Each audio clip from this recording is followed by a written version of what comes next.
Good day to everyone watching this video.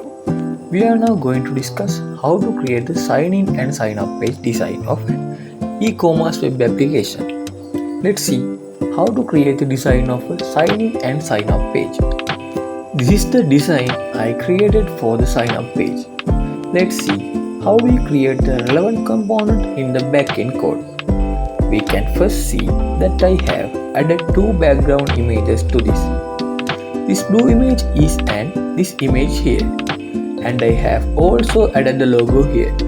This eShop is my logo image, and then I have added a text here saying hi, welcome to eShop. So you can see this in the form related to the sign up process. I have created this in way to add the relevant data. I have added fields like this. Then you can see the button below, add the relevant data and click on the sign up button. Then this data will be added to our database, and there is another button here that says already have an account, sign in. After clicking that button, you can go to our sign in page. That's how I created it. Let's click on it and see. This is my sign in page. Just like that, you can see two background images and the logo. You can see these two similar to the sign up page. There is a text field here. I have added two to add the relevant data. Then I have added the remember me option here. Also, if you forgot your password, you can go to forgot password here and change this password. After that, I have put a sign in button here. If you are a new user, that is, if you have not registered here before, you can click here and register. You can go here and fill in the relevant data and sign up. Then we can click this button again and sign in here. That's how I created this design, and that's what I want to say. Even though I click this new user to eShop button, my URL does not change. That means whether I go to sign in or sign up page, my URL does not change. You can check it here. I will explaining my code when I explaining that. I created these two designs on the same page. In addition to the text fields button, I have added selector to select the gender. I have created this in a way that allows you can select whether you are male or female. And I have added a copyright statement at the end like this. This is the simple design I have created. Now let's see if what I have created is responsive. We can view it this way on medium and large device, and we can view it this way on small devices. That is, we can view it like on a mobile device. This is the sign up part, and this is the sign in part. And one more thing, I designed this in a way that removes the copyright statement on small devices.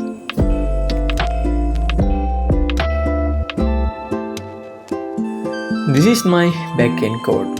This is how I created it. I used HTML on Bootstrap for this. We used HTML for everything. I also used Bootstrap for components like this. Also, when using Bootstrap, we can easily make our design responsive.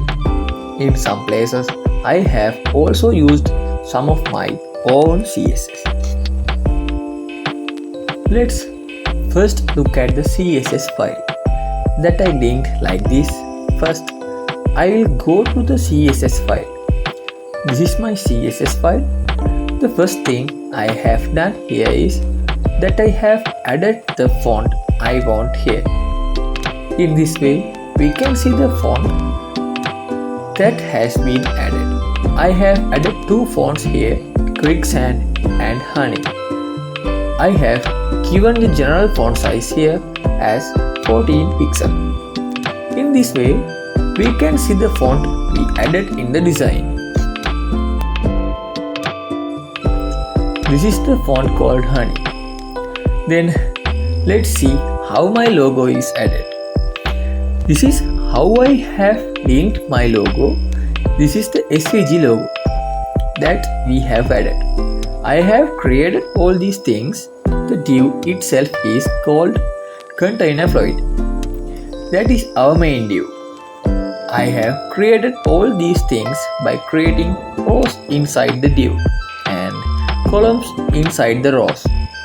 And our first one was Hi, welcome to eShop. This is the relevant code. This is how I have created it. Here I have given a class, added the relevant font like this and created the relevant design. After we go to style.css, we can see it like this. This is title 1. Here the font family is Honey. Here the font size is 30 pixel and the letter spacing is 3 pixel.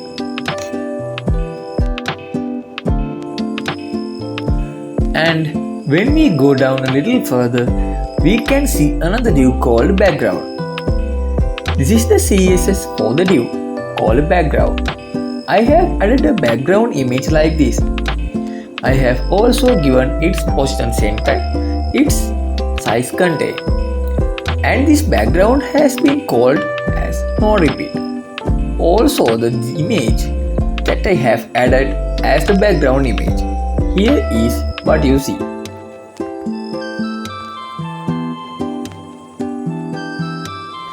Also, I have to say that we have created these images by putting it inside the div, and then this is the divided into two parts here.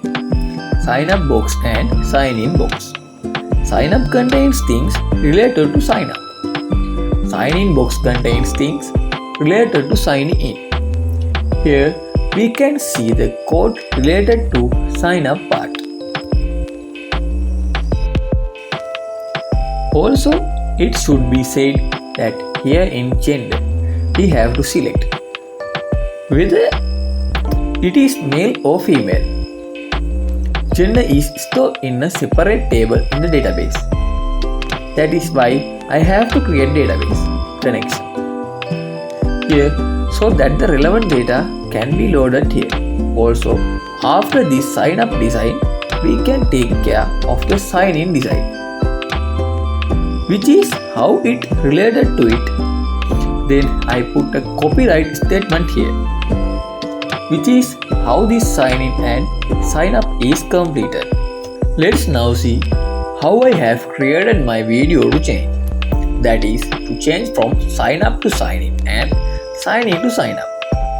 After clicking on already have an account, you will be taken on the sign in page. Also, after clicking on the new to eShop button, you will be taken back to sign up when have not made both of these two pages. That means it's index.php. Now I am going to explain how I created it. I created the code for that change view like this. In sign up, we were able to see the button called already have an account. We have created the function called change view by clicking on it here. That means it view is changed dot this function also here.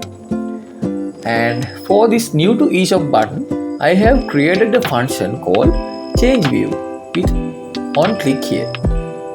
Then let's look at the code related on that function. I have created the code related on the change of the function in the script file as follows. By adding the function change view, here are my sign in box and sign up box, which I have catched by ID. Then I have stored in a variable and the code here is to toggle the class list. I have used dnone here We are going to use dnone to make div invisible. I think you understand. We are going to use dnone to make div invisible. Then I go to index. Here for sign up, we can check dnone like this. And then here for sign in, we can also check dnone. So when we first log into the page, this sign in is not checked since this dnone has been added. We can first check sign up. That means that when we first go to the page, we can first see the sign up button. Sign in is not visible. Sign in is only visible after clicking this button. It happens. That means what happens here is that dnone switched. That means if there was dnone during sign up, after clicking the button, the dnone that we used to sign in will disappear and we will only see sign in. So in sign up, sign in, these two things happen alternately. One is hide and the other is visible. That's how I can simply the process of this so we can take care of it. So this is how I have created the design for my sign in and sign up page. Thank you for watching my video.